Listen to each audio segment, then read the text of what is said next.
Oh,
EV.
And it said the broadcast that said people in charge said muted me. Yeah, you're muted. No, now you.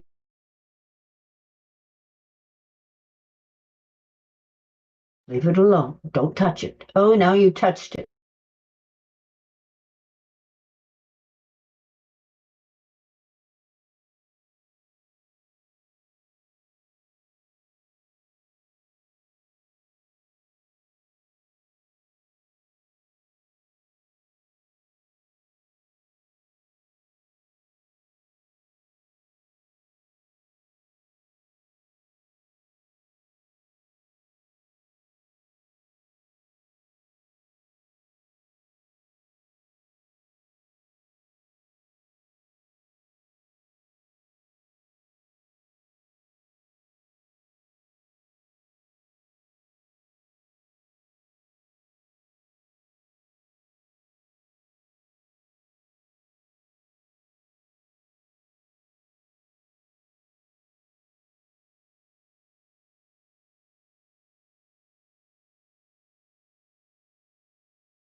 Here's something. Oh,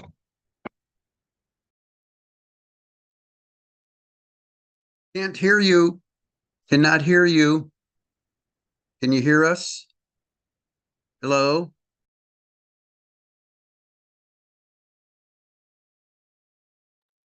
Can't hear you. Cannot hear you. Can you hear us? Hello? no. Can't hear you. Cannot hear you. Can you hear us?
of Grattan Rancheria, formerly known as the Federated Coast Miwok. Greg co-authored a bill on behalf of the tribe, which was signed by President Clinton in 2000, restoring the Federated Coast of Grattan Rancheria, formerly known as the Federated Coast Miwok. Greg co-authored a bill on behalf of the tribe, which was signed by President Clinton in 2000, restoring the Federated Coast of Grattan Rancheria, formerly known as the Federated Coast Miwok. Greg co-authored a bill on behalf of the tribe, which was signed by President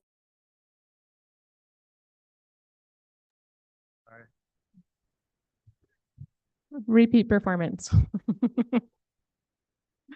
Well, let's see, where was I? Well, making them the last tribe in the United States to be restored by an act of Congress. That was significant. Greg is currently serving his 17th consecutive term as elected chairman of the tribe. He also serves as the president of the tribe's Economic Development Board, overseeing all the tribe's business interests, including the Grattan Resort and Casino. Sarris received his bachelor's degree in English from UCLA and a master's degree in English and PhD in Modern Thought and Literature from Stanford University.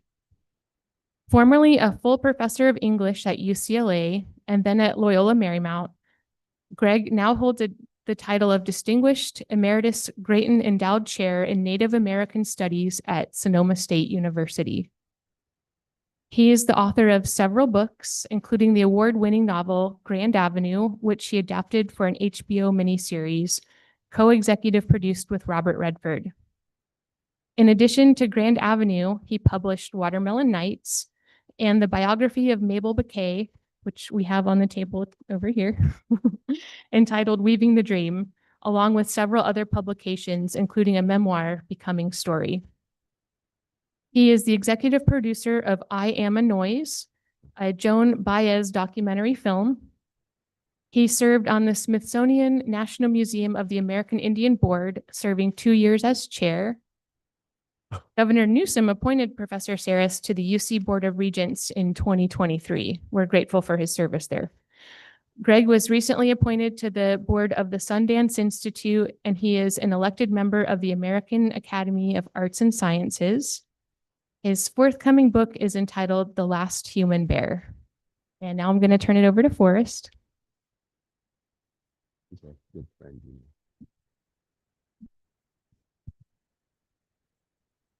Hi, everyone. Can you hear me? Okay. My name is Forrest Ray Shaylett Ross, and I am the president of the newly formed Native American Club here at College of Marin. Have my script here. Give me a second. With that, Dwayne and I started this club because what's the student doing? the Native American population is one of the only unaccounted for ethnic groups here at College of Marin. And by forming this club, we will be able to be accounted for. And with the great help of Christina Garcia over here, we are doing a lot. So it's just getting started, but that is the first step. And I would like to thank Dwayne for helping me to start this club, because he is the one who gave the idea to do this. And without his help, I wouldn't have been able to do anything. So thank you, Dwayne, Big Eagle. I would like to introduce Dwayne. Greg Sarris. Welcome.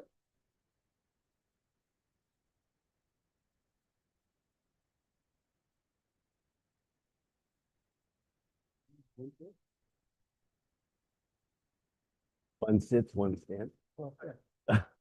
Okay. Good afternoon, everyone. Good afternoon.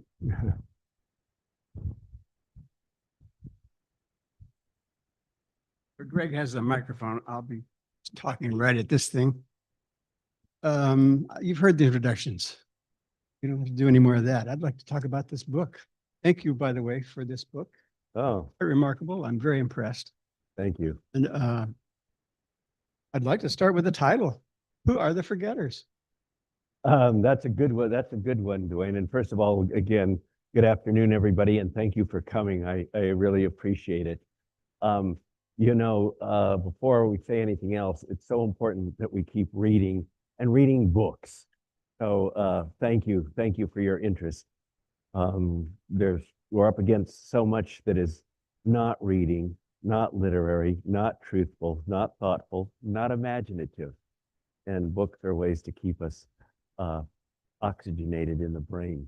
So thank you for your interest in caring. Let me try to answer the question. First of all, it has a lot to do with the last story in the book, but it has to do with all of us in some ways are forgetters. And what happened is it follows the first book that I wrote, How a Mountain Was Made, which is from a Coast Miwok and Southern Pomo perspective, Sonoma Mountain, where a coyote created everything. And there are all the stories about how the earth as we know it and people as we know them came to be. And those stories had morals and lessons in them. And what happened as a result, soon people left the mountain. And of course, we're like most people on this earth, we were always the center of the universe, and everybody went from Sonoma Mountain far and near, and they forgot a lot of the story and the morals and lessons about how to live on the mountain or how to live with one another. And the important premise, Dwayne, that we are not separate from creation and the universe, we are part of it. Whenever we forget that, we get into trouble. So what I did is I took stories about people living through historic times, different times from the 19th century, principally 20th century, 21st century, just some stories about placing people here and a group, not just American Indians from this area, but others, and how they forgot the stories, how they forgot the morals, and how they had to once again learn these things. And so I call all of us humbly the forgetters. Okay. So needing to remember. Very good. And I also feel that this now more than ever is a time that we need to remember. Yes. It seems increasingly, doesn't seem, it is such that increasingly we think AI and all these other things are going to somehow continue to silo us off from the fact that we are part of nature. And they can never do that. We're living. If you're living, people always used to say to me, "Oh, you're American Indian. Are you into nature?" I said, "If you're breathing, you're into nature." And we also have our forgetter in chief. Deal with. Yes, our forgetter in chief. Yeah. I'm always impressed with, most people think of mythology and they think of a place, Greece or somewhere else, but our mythology is right here. We live by stories. In fact, as I've written about this, the landscape was our sacred text. Mm-hmm. So when you have a outcropping of rocks, many of which are beautiful in this area, a stream, many of which are beautiful in this area, or caves or whatever, they always had stories associated with them. So as you were living in place, you were surrounded by reminders, mnemonic pegs that reminded you of the morals of the stories, why we were here. And one of the things that happened as a consequence of colonization is not only were we removed from place in certain ways in the place, but the place itself, and a lot of those markers that were about stories, rocks or whatever, they were removed or destroyed. So it's comparable to thinking about our sacred text, your Bible being burnt, so that all that's left are a few pages. And we've tried to remember and recreate from that. So when you think about the ways in which Aboriginal culture was compromised, it's simultaneous with oppression of the colonizer, but also the destruction of the landscape. It hit us both ways. Yeah. well, it is an advantage to have your landscape with you. So many people in America, our landscape, our mythology is from somewhere else. And yours is right here, which is really, I think, a big advantage. I've been looking at your work and your stories, and I've noticed from an early story called Slaughterhouse, how much your perspective has become more positive. Is that true? Can you say that? Yes, it has. You're referring to a story in Grand Avenue. Yeah, but I mean, this kind of things that go on, I mean, the way in which that young woman in Slaughterhouse was coerced into prostitution and that sort of thing. Still, it's sad for me to have to get up here today and say, still, a huge issue for American Indian people is missing and murdered Indigenous women. Yes. And it hasn't gone away, and the statistics are as bad, if not as bad as ever. So that is an issue. That's a case of forgetting. And so these issues persist. And I'd like to say that that story, Dwayne, was outdated, that we don't tell it anymore, but we have to tell it, seems now more than ever. Yes. But I really respect your ability to look at the situation and to say, well, this is what we need. We need to focus on that. We need to be aware of that. But wait a minute, there's a future. I mean, you know, when I look at your book, Forgetters, I'm impressed with the way you've taken on the future in the last chapter, for instance, and how in Becoming Story, your other book, you imagine the Hetch Hetchy Reservoir as a reimagined landscape without the reservoir itself and the valley. Yeah, well, that was an assignment from the LA Times. Oh, I see. Okay. So, but they said reimagine this from an Indigenous perspective. So, you know, I did. And that was, I mean, and that's all possible. I took on the assignment because I thought it was an interesting opportunity to do exactly what you're talking about. But the last chapter in the Forgetters, again, a little bit ironic here, Dwayne. It takes place probably 2,000, 3,000 years in the future after water has risen up and there's only a few survivors, and somehow they've created a culture and surviving back up on Sonoma Mountain. And at that time, the climate is starting to go back to normal after the waters have risen up. And they see the peak of Mount Tamalpais, Mount St. Helena, and Mount Diablo for the first time as the waters are lowering, and they get the idea, more birds, and they're suddenly have not to worry so much about what they're going to eat. They have enough food suddenly. And of course, what happens? They get interested and curious about going to other lands. And so the wise women leaders, and we always had wise women leaders, said, okay, whoever tells the best story gets to travel out and tell that story to whoever they find in this new place on these mountains, if there's people there. And what happens, of course, and I'm giving the spoiler alert, they start getting so competitive, these two factions on the mountain, that they start building things and doing everything to outdo one another. And of course, what have they done? They've forgotten all the stories. So the two old women are the ones that get in the Thule boat and start going out. And as they yell back, we've got the best story. It's the story of the Forgetters. Very good. Yeah. It seems to me again and again, you're pointing out the foibles of human beings and how we can possibly get beyond them, and there are weaknesses. Is there any passage you'd like to read from the book that might be illustrative of that kind of idea of how we get beyond our differences, our conflicts? Human beings have conflict.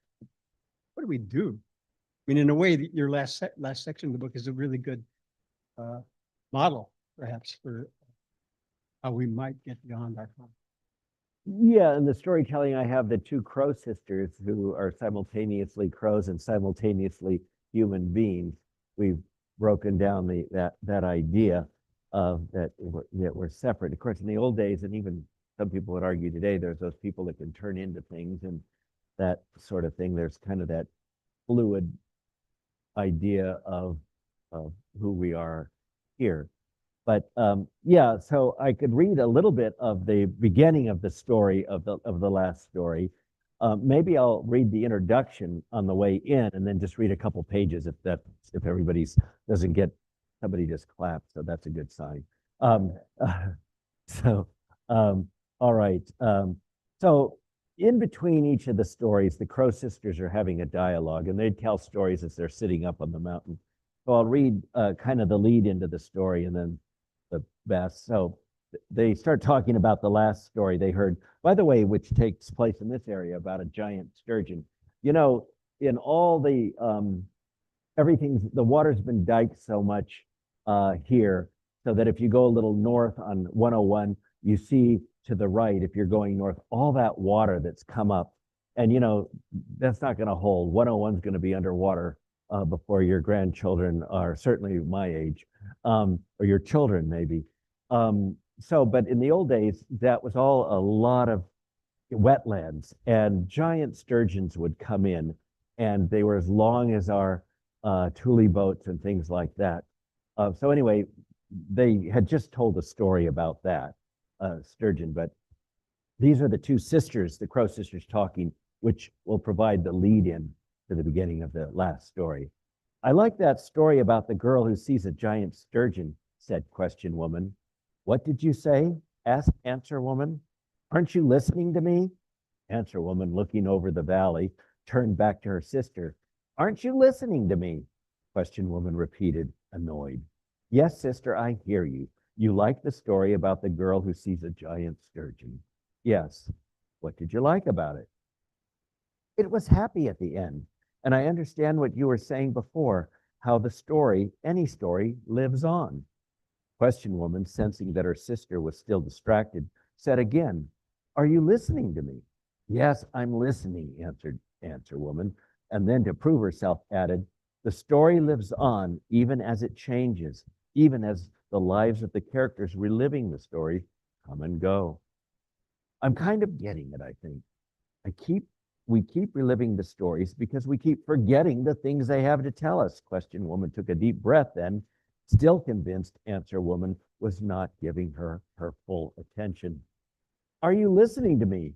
Of all things, I have answers for once in my life, and you are not paying attention to me.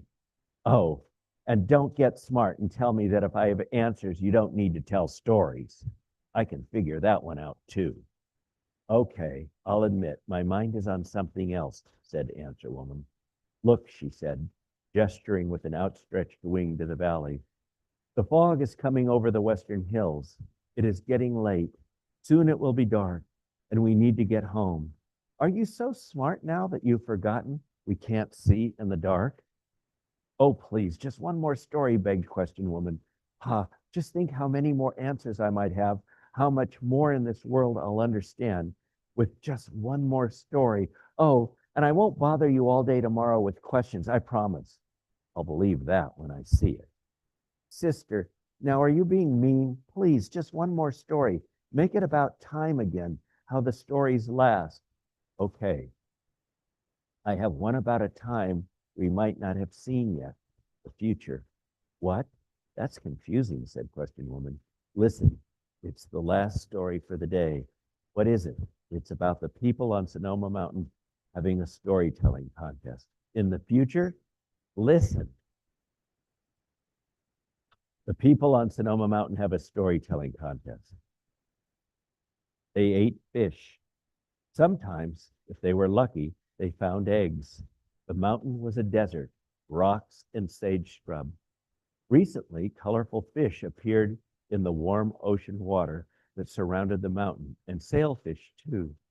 And because of the large sword-beaked sailfish that they could spear and the colorful fish they could draw in nets, people for the first time in memory had plenty to eat, which was no doubt why they had time to ponder faraway lands. Across the wide sea, they could see 3 mountaintops. They had stories about each.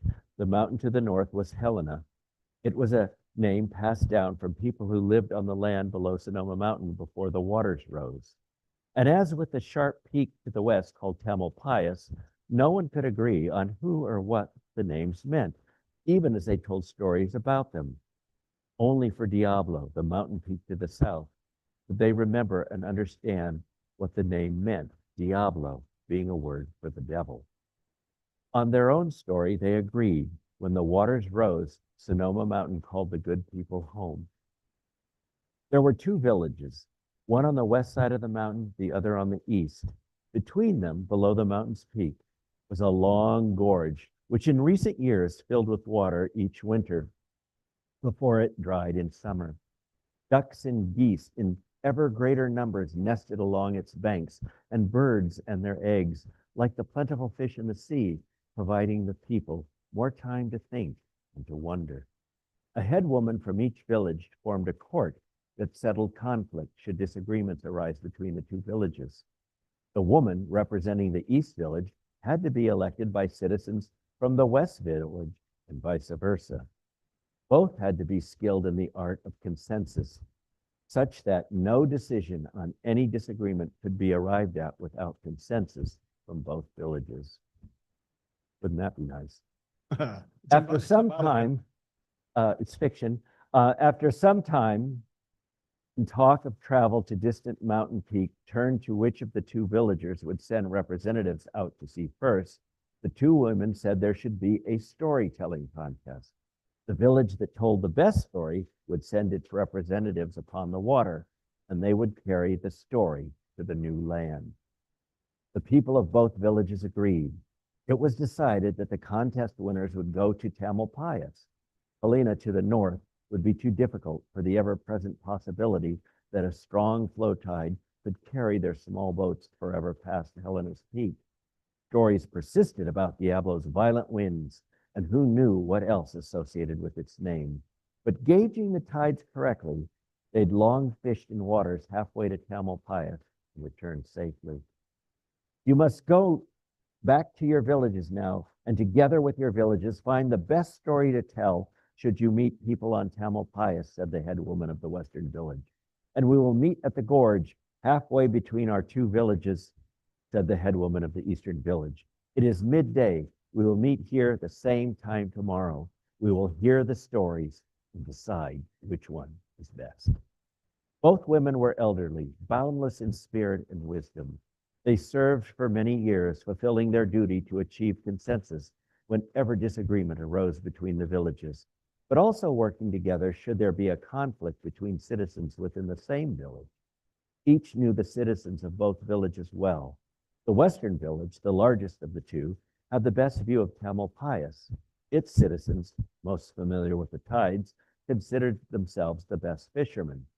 The easterners, upon whom the western villages depended for the best chaparral for their sea-going boats, fancying themselves the best hunters, with both ducks and geese nesting along the gorge, plus iguanas on the rocky cliffs being more plentiful on their side of the mountain. It was said that the two women sometimes disagreed. They might have differences of opinion, in which case they would retreat to a special place on the mountain known only to them. Some said it was a small house below the cliffs. Others said it was a cave in the cliffs, and still others said it was merely a quiet place among the thick chaparral. What was certain was that wherever it was they met, they traded stories, asked questions, and conversed with the ancient spirits of the mountain, who could summon any story ever told. Which was why, when the usually prompt headwomen showed up late the next day, the villagers figured they'd lost track of time talking about the contest. The villagers were lined up, the easterners on the east side of the gorge, the westerners on the west. The two headwomen, laughing out loud at the villagers, stood at the north end of the gorge, where it ended in an open tract of land. How are you going to hear each other's stories so far from one another? The head woman of the east village shouted. Come here together, the head woman of the west village called out. Embarrassed and grumbling about having to collect together in a contest, the villagers joined the two head women. You don't want to hear each other's stories? Questioned the head woman of the east village. How are you going to know which story is the best and that the contest is fair? Asked the head woman of the West Village. Iguana Eye, the leader from the East Village and the person chosen to tell its story, stepped forward. Some said he got his name from his black, shiny eyes. Others said that the name was on account of his sand-colored skin. He was a small, lithe man, an expert orator, and he had such a quick smile that when he answered the Eastern headwoman, "Yes, you are right. We know you are fair," not too few of the Western villagers figured he was attempting to win her favor. "We will see which village goes first," said the headwoman of the East. The headwoman of the West handed her the gambling stick, a flattened chaparral branch with a rattlesnake carving on one side symbolizing the hunters of the East, and on the other side a fish for the fishermen of the West. Together, the headwomen tossed the stick into the air. The villagers drew close and watched as the stick landed on the ground between them, showing the rattlesnake. "Oh," said Iguana Eye, "and just think, if we hadn't come together here, we wouldn't be seeing for ourselves who won." "I thought you just said our head women are fair. Don't you trust them?" quipped Orange Sunfish, the leader and orator for the West, his name associated with his curly orange hair. "Enough," said the head woman of the West Village. Iguana Eye stepped forward. He took a deep breath, stretched his arms over his head. "So this is what happened," he began. "There were so many people, the earth began to sink. They no longer saw the animals and birds. They didn't see the plants or trees. They had long forgot the stories of this wondrous mountain. They saw nothing but their own creations, tall buildings, houses made of shiny rocks, and knowing nothing but themselves and their creations, they forgot that all animals and birds and plants and trees were people like themselves. And even though there were so many of these people, they felt alone, separate from one another, which was why they made taller and taller buildings to protect themselves from other villages, and thicker walls to protect themselves from one another in the same village. This was the curse they suffered once they forgot the mountain stories, once they forgot that they were kin to all of life. Now listen to what happened.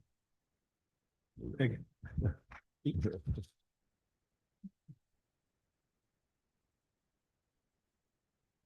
Listening. Yeah, okay.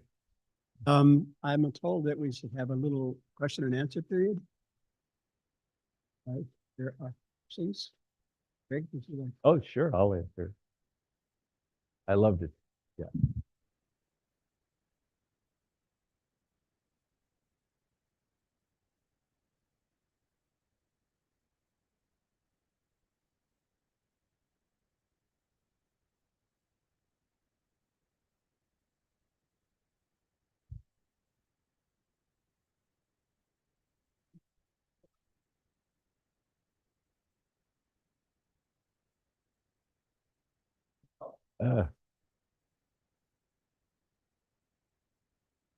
If I hear the question, I can repeat it. So. Thank you so much. It's a real pleasure and joy to have you here with us. I've been thinking ever since, I think it was in Keeping Slug Woman Alive, you really focused on the context of stories. And I've been, I guess, intrigued and a little bit troubled by that because I'm interested in the stories, yet I realize that those of us who are not part of the people who made the stories are probably losing something. I wonder if you could just comment a little bit on that dilemma that we have. That is a huge, thank you for that question. In Keeping Slug Woman Alive, my first book, I talked about the importance of the context of the storytelling situation. And for those of us who might not be familiar with a particular culture, are there things here that might be confusing, or could you be left out? You're never left out as long as you can hear. All right. So, or you can read. So just remember that, first of all. And one of the things I talked about there, a lot of that in that book was about a lot of times the anthropologists and others would come to record our stories, and we had lost everything but our stories. And so a lot of times the old timers would mix up the stories or not tell the truth or things like that so they could get their dime or their quarter during the day. So that I heard a lot of false stories, even watched them as a kid being told. I think I even told some lies. But in any event, I think it's important, and this is the other thing to understand. Today, more than ever, we need, when you hear a story, it becomes a dialogue between, or read a story between you and the story. I can only tell a story, and that's the wonderful thing about both reading and writing. The writer, the teller, only does half the work. You do the other half, right? And immediately it becomes a dialogue. So you are engaged with the culture. Now, in further discussion, we may see more, but it raises the question about what we do when we encounter not just other American Indian stories, but stories from other cultures and so forth. They'll never tell you how to be American Indian. Even if they tell you, they're telling you what's Indian, right? You'll never be there. Even if you were to live with us for quite a while, or if I were to take you, say, to a taco truck every day for the next 10 years, you're not going to become a Mexican. You're going to become a person with your wonderful experience who's now engaged 10 years of an aspect of Mexican culture. And that's beautiful. That's what we need to do and acknowledge. And when we teach so-called diverse literatures, which are under fire today, the goal is not for you to feel bad or feel isolated, even though that's been problematic in a lot of the pedagogy, but it's to engage you, and you don't study another culture necessarily to become it, but to understand better the parameters of what constitutes you as a cultured person. You understand more about who and what you are as a result of reading other cultures, especially if the parameters of your culture have never been challenged. Like people say, oh, I'm just American. Nobody's just anything. They are a cultured person. But as soon as you engage in another culture, whether it's via music, song, or books or whatever, suddenly you're going, oh, that's not me. Now, many of us from the so-called marginalized cultures, we've been looking at billboards and all of that, and realizing that's not us, right? They don't look like us. I'm looking at some people in the audience. What is it like today to look at media, to watch TV and look at all the magazine ads? That ain't us. It's some 23-year-old with a perfect body, right? Suddenly you understand the parameters of what you are not. Call it old, but don't feel bad. Talk back and call it, say, but wise. So again, that kind of dialogue is, I think, what is so important. So again, the notion here, and border regions now, what's happened with the DEI stuff is one of the mistakes that so many of us made teaching these literatures and so forth, and a lot, to some extent, the women's movement too, and now the LGBTQ movement, is because we were so marginalized and silenced, we come out strong, but we have to be careful we don't end up sitting on our own tail by creating a silo around ourselves, making it look like we're blaming other people or doing all of that. Because what has happened, I think, in a large scale, and this is the reaction against higher education, is that certain groups of people, call them the white male, have felt left out. They've felt pushed away, made to feel guilty, all of that. What we have to do now and always is make sure everybody's at the table and has a voice. And when we're teaching these literatures, that's what we need to do. Yeah.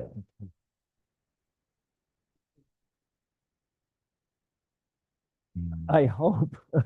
I hope.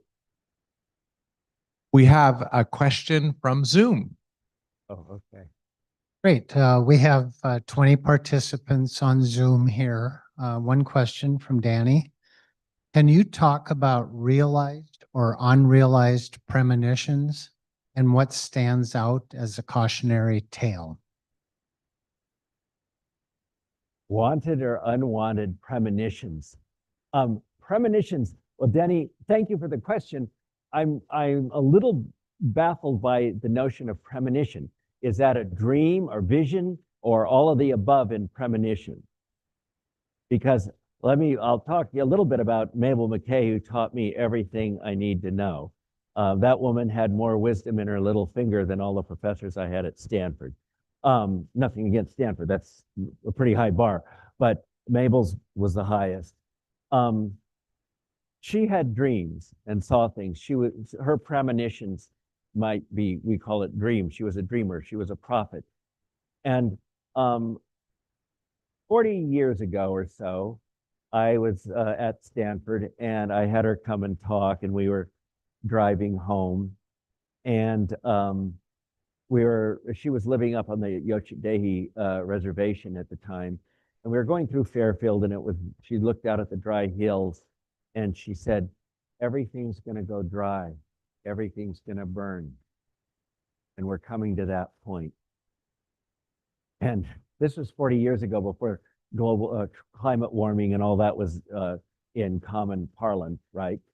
So I said, well, Mabel, she said, that's my latest dream. I see that. That's, if you want to call it a premonition, I see that coming. And I looked at her and I said, well, Mabel, what do we do? And she started laughing, and she's always making fun of me. She said, that's cute. What do we do? And I said, no, Mabel, no, what do I do? And she took, as we say in the theater, a silent beat. And she then looked at me and said, you live the best way you know how. What else?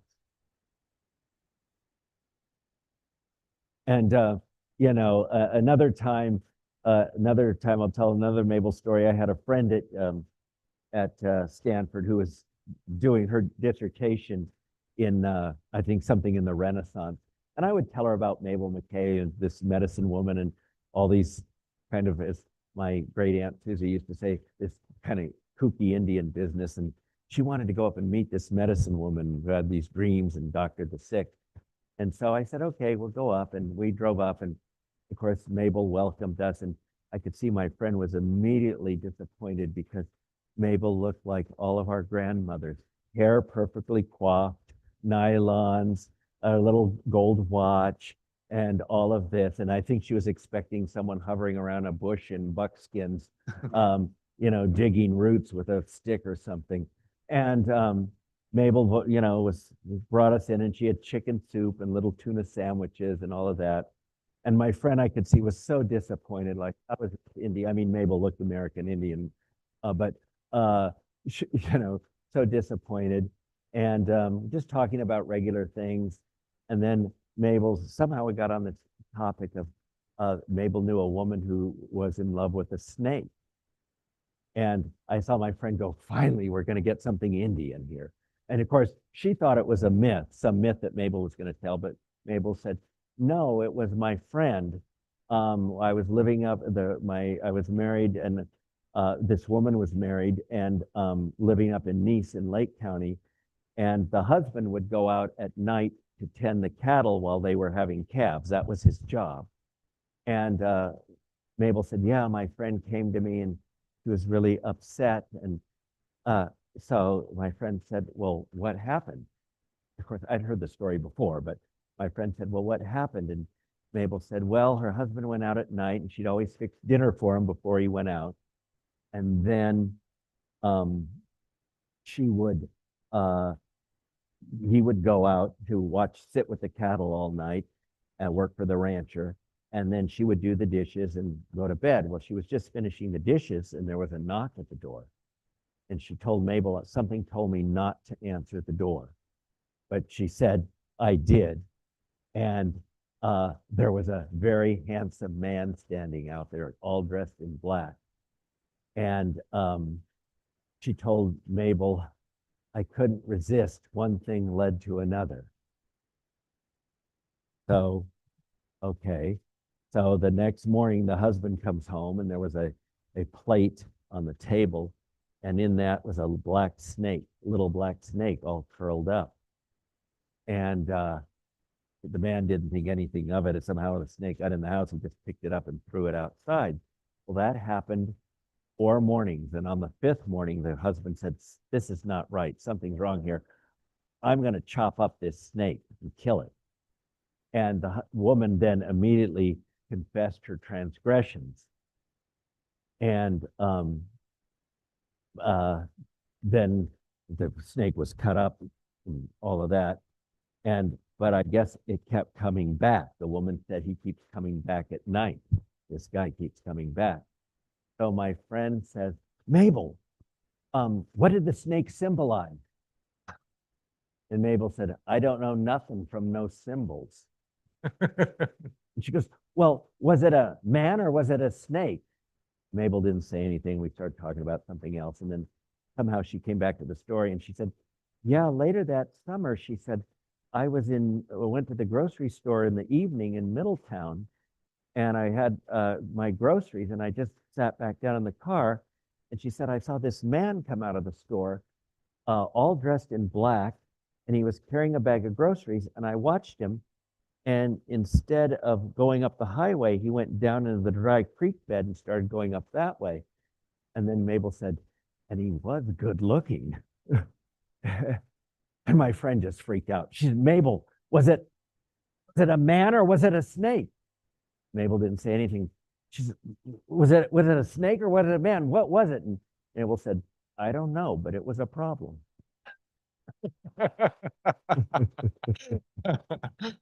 Oh, that. Well, if you want to read Greg's book on Mabel McKay, Weaving the Dream, we've got it from the library. You can check it out for 3 weeks. Come on over afterwards. Someone else with a question? Yes. Oh, but for the people on Zoom.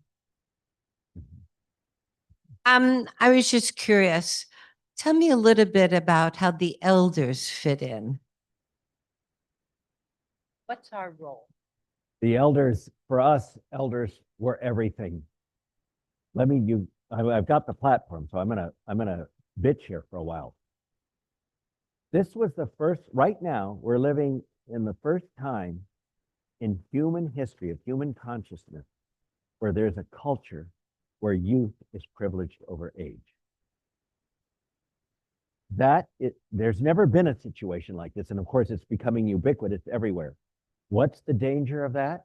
You can't learn from what's new. You can only learn from what's old, what's been done.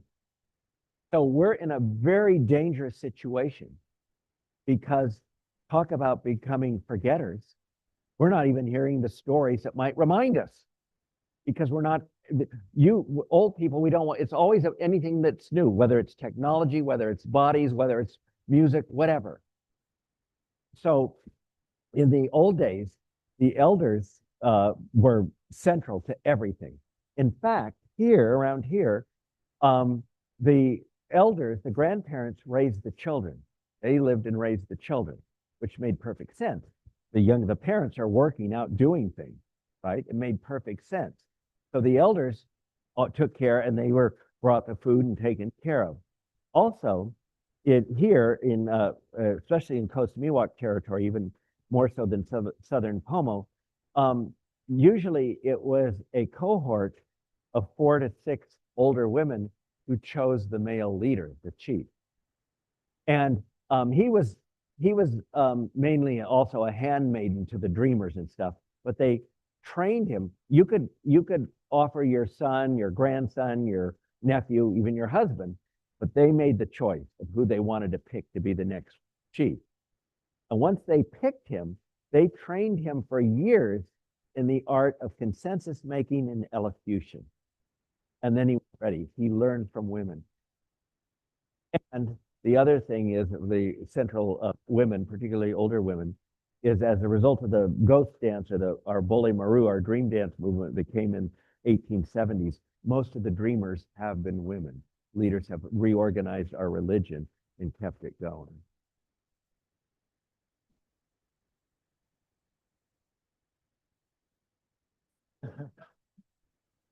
I could say I'd like to put forth Dwayne. I'd like to put forth Matthew, who's in our tribe. It wouldn't matter. You got to decide which one. Yeah. Who has a question? Yeah.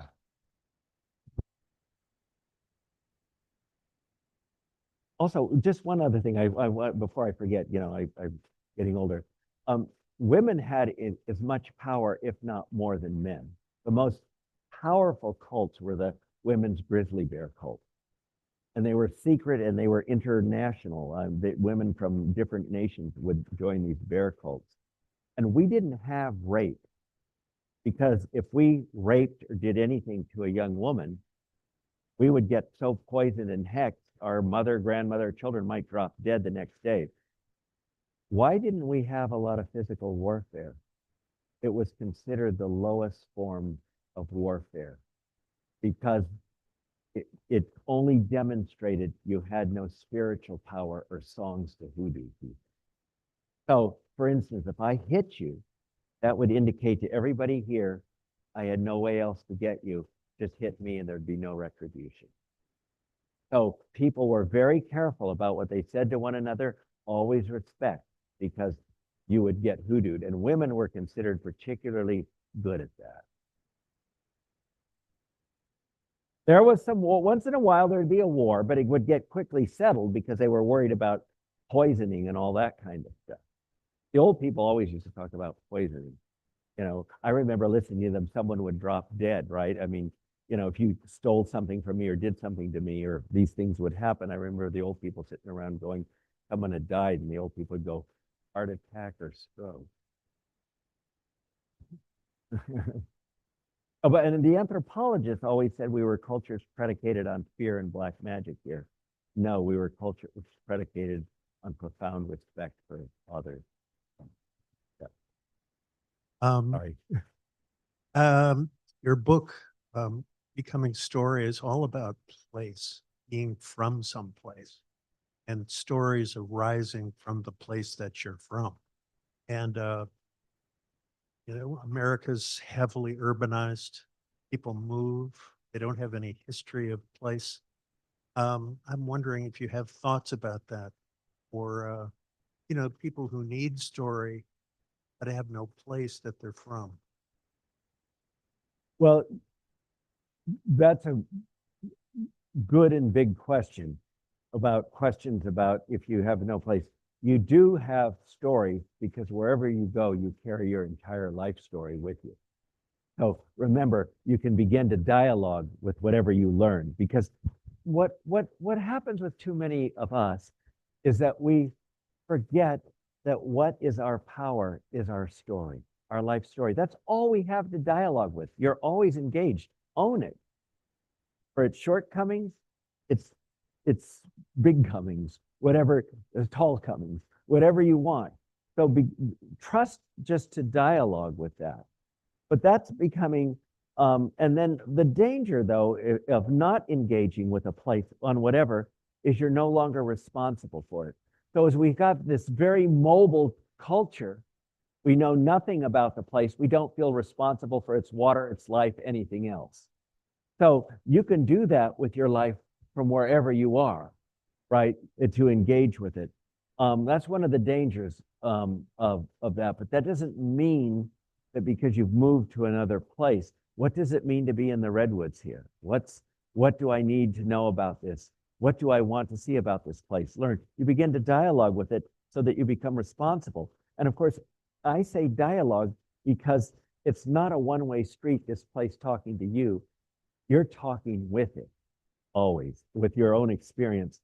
And I also want to say, so many American Indian new writers, Tommy Orange, those nothing against that, but those Indians are just like anybody else. They're not from a place. They're Indians from somewhere else that they're suddenly it's all about just the pain of colonization without any attempt at further connection to the land, which is kind of a trend with the current American Indian literature. It's the isolated, lost young men.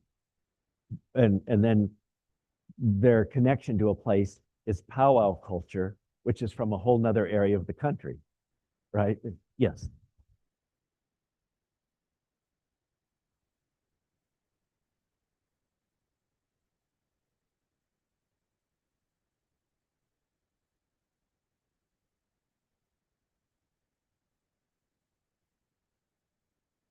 You can and you must. You can and you must.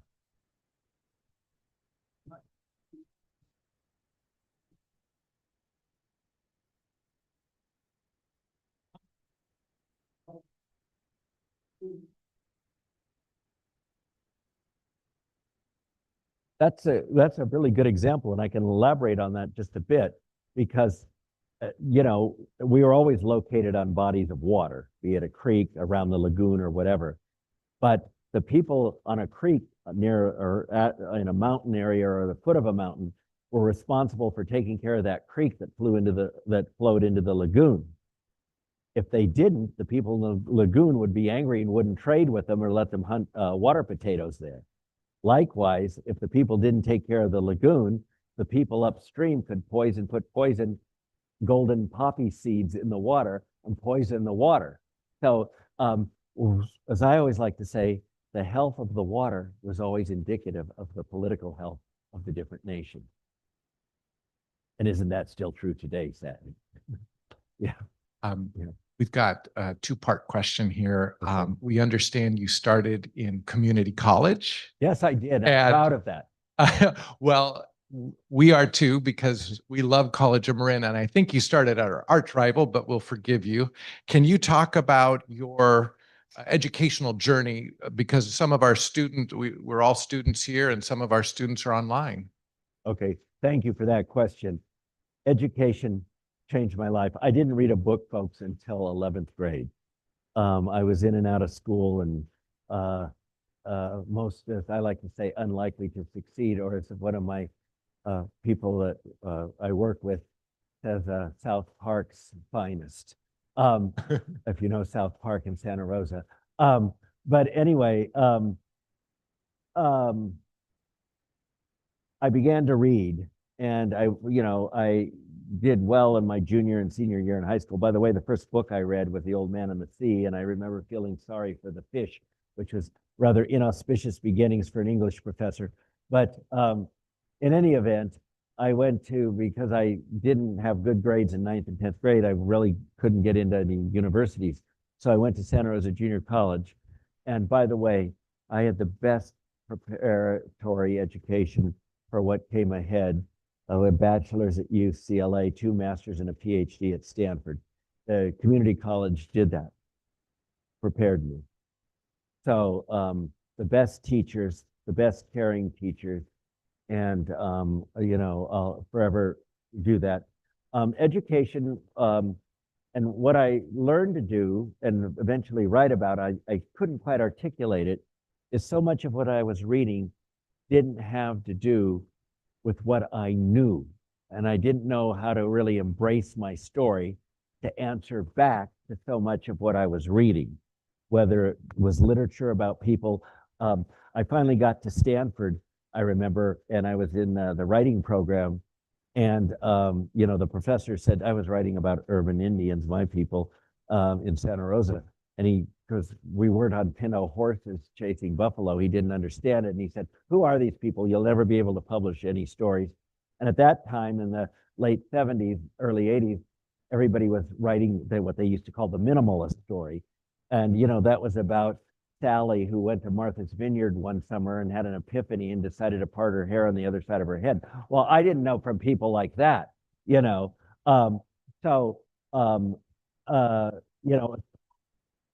but proof that your story and your power to talk back is something, because that professor's last book at my publisher got rejected. I got a 2-book deal from that publisher, and it turned into an HBO miniseries, executive produced by Robert Redford. So your story is your power. What was hard for me is so many definitions. In sociology, they used to tell us the nuclear family is comprised of mother, father, siblings. And they trained social workers so that if you see grandma taking care of the kids, they yank the kids out of the home, right? This is crazy. Where I come from, grandma, uncle, auntie would take care of the kids, would be part of the family. The nuclear family comprised the family, cousins, relatives, all of that, which is also true for Latino families and others. So what I encourage you to do again is dialogue. Use your story as your power to educate, because the classroom in its best practices is a place for dialogue where we learn and teach at the same time, all of us. I think Janelle gets the last question. Nell? Hi. Uh, We're in a turbulent time, and I noticed this week that some of our artists, shall we say, like Robert De Niro and Bruce Springsteen, have spoken up and said that art is one of the best forms of resistance, and that we must keep it alive. And I thought that was an interesting commentary. People seem to resonate to that. And I wanted to just ask you if you had any thoughts on that particular point of view. Thank you, Janelle, for asking the question. Yes, I think writing is speaking back no matter what the political context is. But today, more than ever, and there is absolutely a war that we saw in the 1930s with the same situation. Anyone thinking we need to get rid of them. And art or books are always commenting, not necessarily even talking back, but they're reacting to the world around us, what we see, what we do.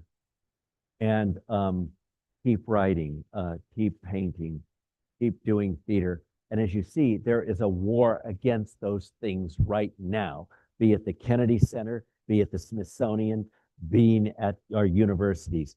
I just last night, got home from a 2-day UC Regents meeting in San Francisco.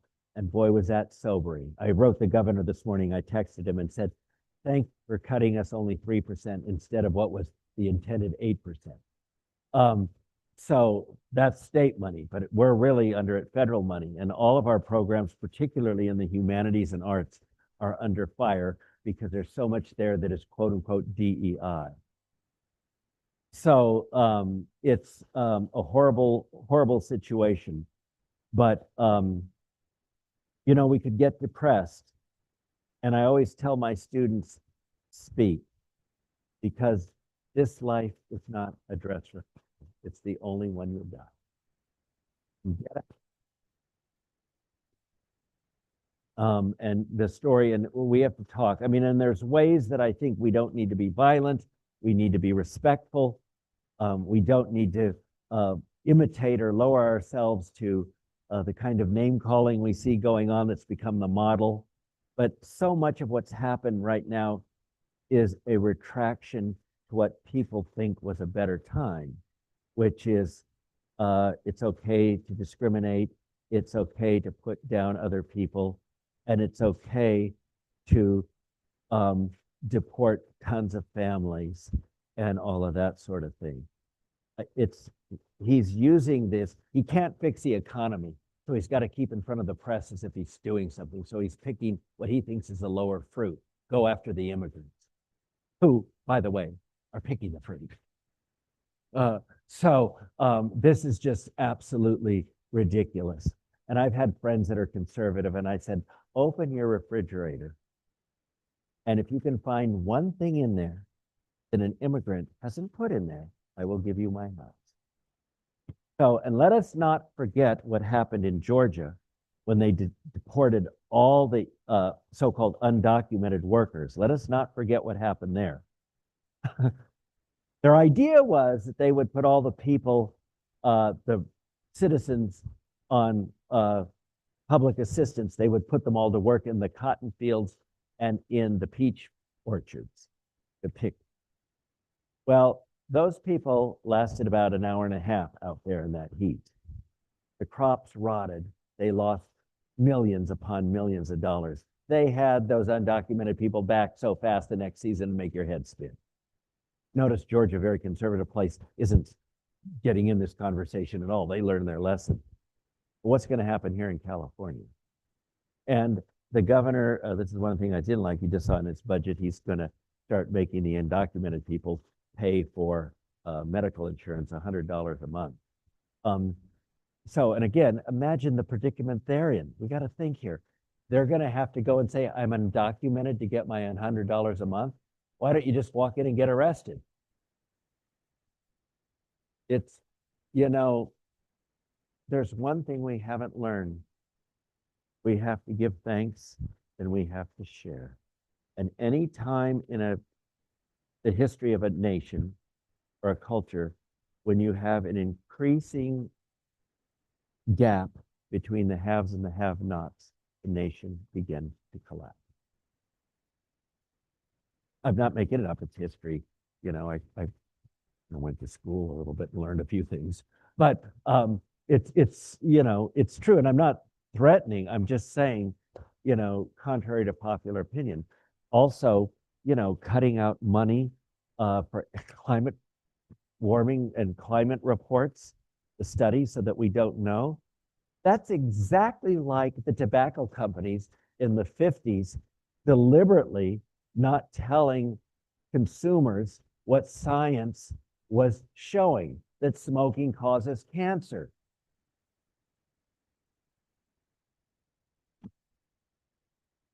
Don't get me going. I'm gonna be here all afternoon. Yes. Well, we're so grateful, and we really could keep going all afternoon. Ladies and gentlemen, can you give a big warm thank you to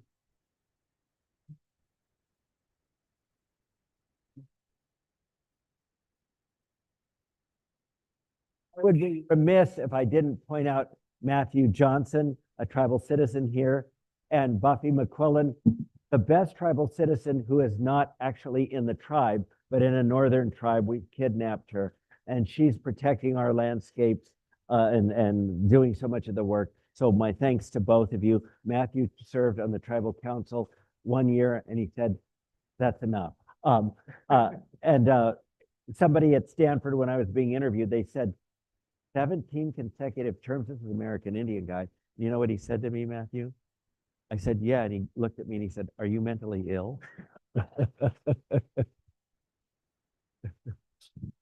Well, ESCOM has a great tradition of bringing you authors. Thanks to Marion Mermel, the mother of this whole program. Can we give a thank you to Marion?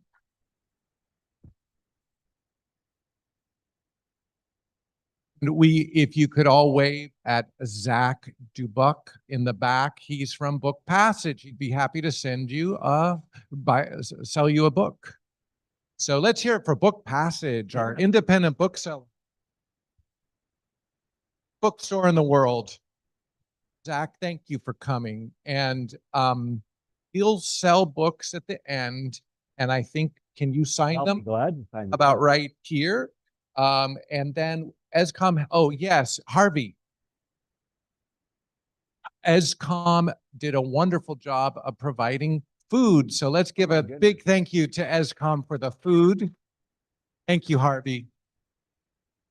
And then ESCOM has a wonderful tradition of giving away 6 books.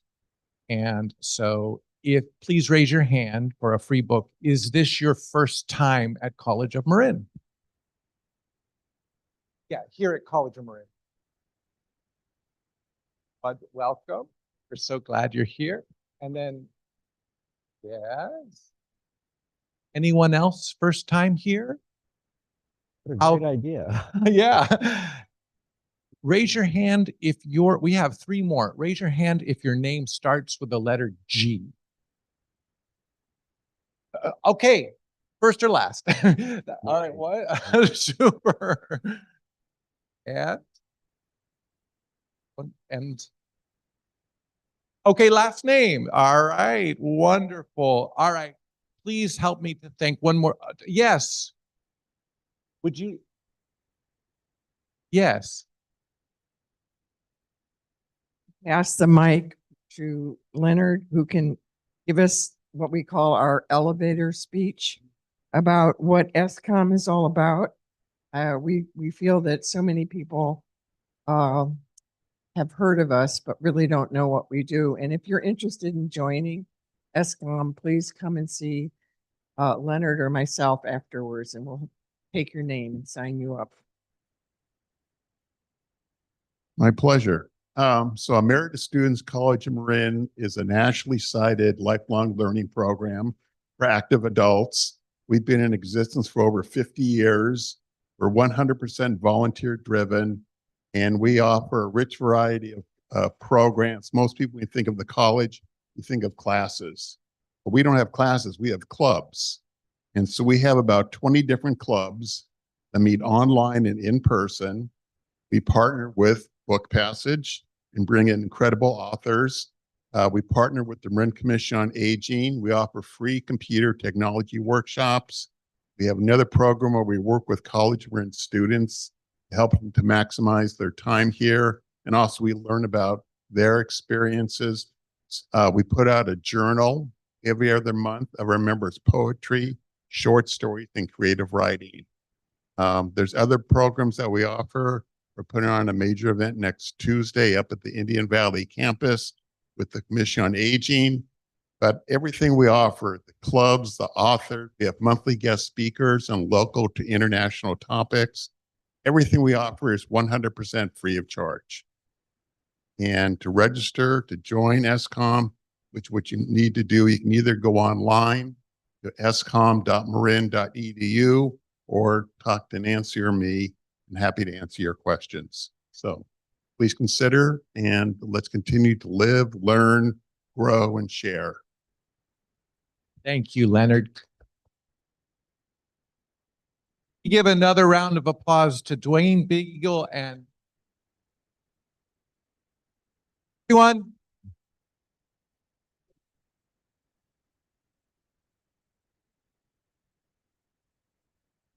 Oh, now you can say whatever you want.